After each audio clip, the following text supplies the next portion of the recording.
A new Wordle puzzle is online. Click on the link to play. Listening to the following video may give you clues. Please like and share the videos. Aston Villa 1-1 Crystal Palace.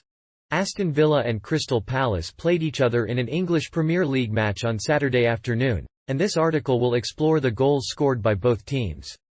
Read on to discover what Jeffrey Schlupp scored in the first half and what Wilfried Watkins did in the second to give the home side the lead. Then, learn about the players who contributed to the game's result. After reading this article, you will be a better Aston Villa fan than ever. Aston Villa drew 1-1 with Crystal Palace. Aston Villa and Crystal Palace played out an entertaining 1-1 draw at Villa Park on Sunday afternoon. The draw is a disappointment for both teams and will almost certainly condemn both to a bottom-half finish this season. A win would have significantly strengthened both teams' chances of finishing in the top 10. The teams had promising starts and caused some panic in the 18-yard box, but a lack of a cutting edge in the final third kept fans waiting.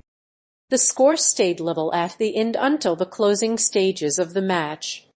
Aston Villa were rewarded with a late equaliser through Lucas Digne, while the hosts were able to hold out for a draw.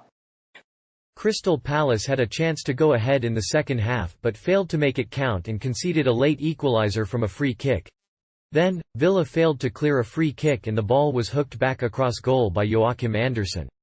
But Villa were fortunate to see out the halftime break because the visitors' striker, Jeffrey Schlupp, scored a second-half penalty despite conceding the goal. Villa showed their fighting spirit. Eber Ease deserved a brace after his fine display. The midfielder also struggled to find a space in the Villa box to shoot. He even cocked his ears to look up at the crowd as he tried to find a gap and skewed his effort into the stand. However, his goal was vital in giving Villa a point, and a point to prove his worth in the Premier League. Jeffrey Schlupp scored. Aston Villa drew 1-1 with Crystal Palace in their championship clash on Saturday. Aston Villa started the game on the front foot and missed two glorious chances, but the Eagles weathered the storm and came back to take the game. Ollie Watkins opened the scoring for Steven Gerrard's side in front of the whole end, before Jeffrey Schlupp equalised for the visitors. The result leaves Aston Villa in 12th place, 1.5 points behind Palace. After an indifferent first half, Crystal Palace managed to pull a goal back thanks to a third-half substitute.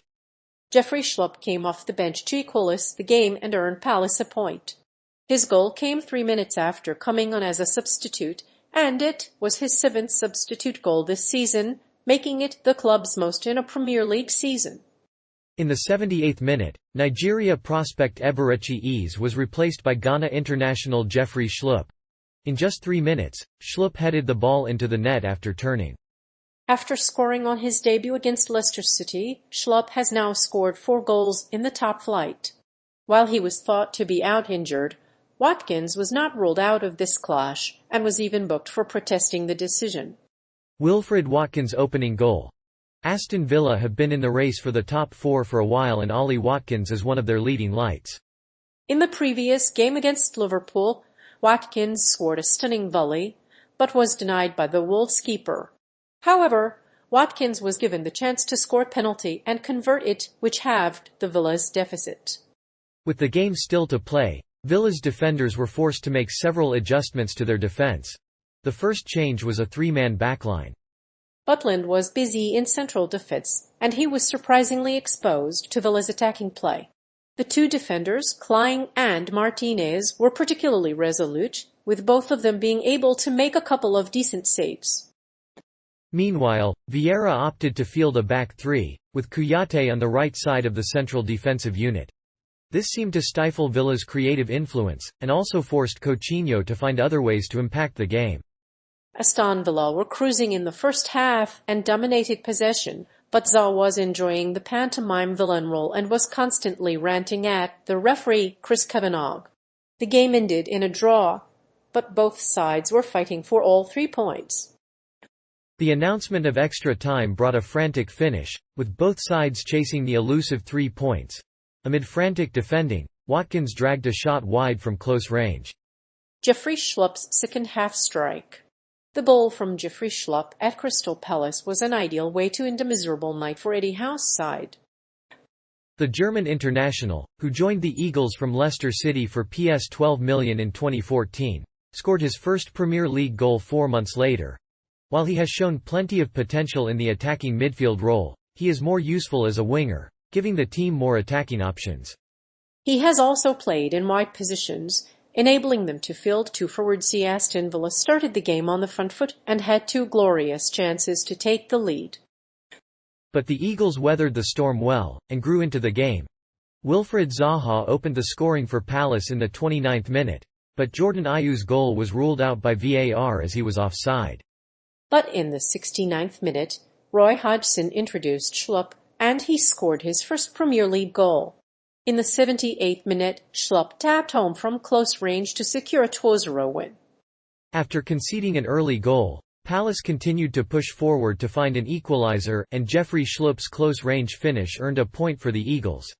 The result leaves Palace in 11th place on 45 points, 1 point ahead of Aston Villa and a win over Leicester in the FA Cup.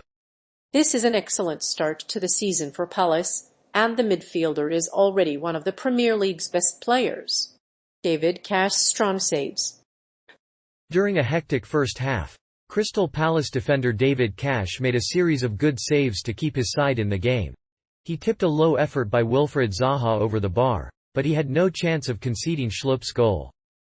Cash had a good battle against Palace's pace, but did not venture down the right as much as he would have liked. Cash also produced a stunning save to deny Mitchell's glancing header after being played in by Emi Buendia. In the second half, he was called upon to make a crucial interception with his heel to prevent Ease from running through on goal. In the 90th minute, he then denied Gallagher with a fine save from the right post. David Cash's performance was an absolute masterclass. In a match like this, every minute counts. Crystal Palace's next string of games is critical to avoiding relegation. Luca Digne's performance against Crystal Palace. Luca Digne's performance against the Eagles was disappointing as he failed to show his quality on the ball. The midfielder has been out since September with an injury. However, the defender was able to put in a much better showing in the second half and did his best to prevent Crystal Palace scoring. Here are a few things to take from his performance. We hope you will find the useful. The opening goal came from a corner that was cleared by Christian Benteke, but it was not enough to give the visitors the lead. The visitors equalized in the 78th minute when Odsonne Edouard's lobbed cross was met by Jeffrey Schlupp. However, in the final stages of the game, both sides were enjoying short spells of pressure, with Palace holding out for a late winner. After a promising start to the season, Lucas Digne was dropped from the starting room against Arsenal. Ben Godfrey took his place. The reason for his exclusion from the matchday squad was an argument with Benitez. However, this wasn't the only reason behind his exclusion. It was simply a tactical decision made by Benitez. But Digne's exclusion from the starting Roman was based on more than just tactical reasons.